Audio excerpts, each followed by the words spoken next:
বর্তমান সময়ের নাটকের মান ও দর্শকদের রুচির পরিবর্তন নিয়ে প্রায়শই দেখা যায় নানা আলোচনা সমালোচনা।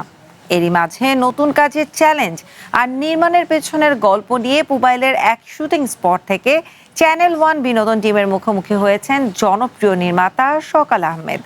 জানিয়েছেন অভিনয় ও পরিচালনার পার্থক্য থেকে শুরু করে বর্তমান ইন্ডাস্ট্রির নানান দিক নিয়ে নিজের ভাবনার কথা। পর্দার সামনে সাবলীল অভিনয় কিংবা ক্যামেরার পেছনে কড়া নির্দেশক, দুই জায়গাতেই সমান দক্ষ সকাল আহমেদ। দীর্ঘ ক্যারিয়ারে দর্শকদের উপহার দিয়েছেন অসংখ্য দর্শকপ্রিয় নাটক। সম্প্রতি নতুন একটি নাটকের কাজ শেষ করেছেন তিনি।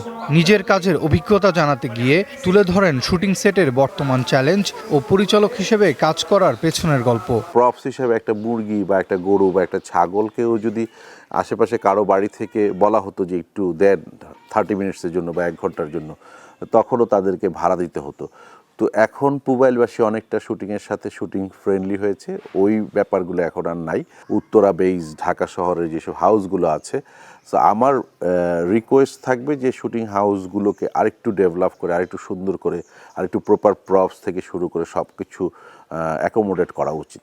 সময়ের সাথে সাথে পাল্টেছে দর্শকের রুচি। দর্শকদের এই পরিবর্তনের সাথে মানিয়ে নিয়ে বর্তমান নাটক ইন্ডাস্ট্রির কন্টেন্ট কোয়ালিটি নিয়ে নিজের মূল্যায়ন জানান এই প্রখ্যাত নির্মাতা। বাংলা সিনেমার দর্শক কিন্তু এখনও আছে। পাশাপাশি ড্রয়িং রুমে এখন হয়তো নেটফ্লিক্স ঢুকে গেছে, প্রাইম অ্যামাজন ঢুকে গেছে, সে ইউটিউব তো অ্যাভেলেবেল। সো সেই দর্শকটাও যেরকম আছে, আবার আপামর জনসাধারণ দর্শকও আছে, নিউজের দর্শকও আছে, টক শোর দর্শকও আছে, পাশাপাশি ফিকশনের দর্শকও আছে, এবং ফিকশনের মান হয়তো বা আমরা একটু ডেভেলপ করার চেষ্টা করছি। নতুন যারা এই ইন্ডাস্ট্রিতে কাজ করতে আসছেন তাদের নিয়ে বরাবরই ভীষণ আশাবাদী সকাল আহমেদ। নতুনদেরকে ছোট ছোট একটা দুটো সিন হলেও প্রজেক্টগুলোতে নেওয়ার চেষ্টা করি, এবং সেইটা বলতে পারেন যে অন টেস্ট হিসাবে নেই, এবং যারা ভালো করে তাদেরকে আমি আমার অনবোর্ড করার চেষ্টা করি এবং রেগুলার তাদেরকে কাজে নেওয়ার চেষ্টা করি।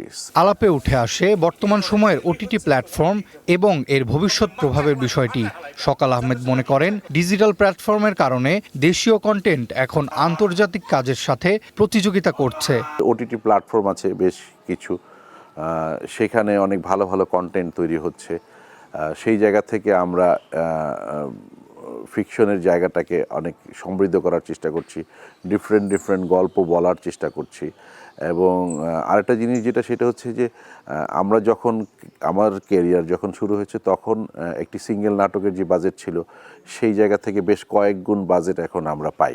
সবশেষ এই গুণী নির্মাতা প্রত্যাশা ব্যক্ত করেন একটি সুস্থ ও সমৃদ্ধ মাধ্যম হিসেবে বাংলাদেশের নির্মাণ শিল্প আরও অনেক দূর এগিয়ে যাবে। ভালো গল্পের মাধ্যমেই আরও দীর্ঘদিন দর্শকদের মাঝে বেঁচে থাকতে চান বলে জানান গুণিয়াই নির্মাতা। সো এইভাবে চলছে একটা লম্বা সময় ধরে। আমার ইউনিট যারা, তারা রেগুলার আমার সাথেই কাজ করে এবং তারা জানে যে ভাই কেমন বা কি আসে বিষয়। Arafat Yasar, one entertainment, Pubail, Gazipur.